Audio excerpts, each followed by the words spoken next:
সীতাকে হরণ করে আকাশপথে উড়িয়ে নিয়ে যাচ্ছিলেন, সেই সময় একমাত্র সাহসী বৃদ্ধ পাখি তিনি হলেন জটায়ু। সে জটায়ু বুক উঁচু করে রাবণের সাথে আকাশপথে অনর্গল যুদ্ধ করে গেলেন। তিনি একটুও ভয় পেলেন না।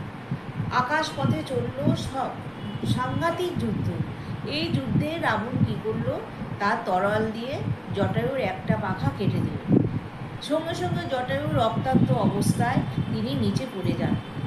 আর সেই সময় রাম লক্ষ্মণ সেখানে গিয়ে উপস্থিত হয়।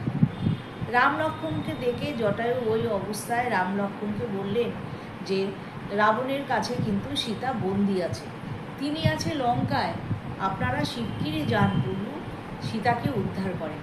তখন এই কথা শুনে রাম লক্ষ্মণ লঙ্কায় চলে গেলেন সীতাকে উদ্ধার করতে। তাহলে জটায়ু ছিল সবচেয়ে বৃদ্ধ পাখি আর সবচেয়ে সাহসী। সে তার শেষ নিঃশ্বাস ত্যাগ করা অবধি, শেষ নিঃশ্বাস ত্যাগ করার আগে পর্যন্ত তিনি রাম লক্ষ্মণকে বলে গেছিলেন যে সীতা লঙ্কায় রাবণের হাতে বন্দী আছে।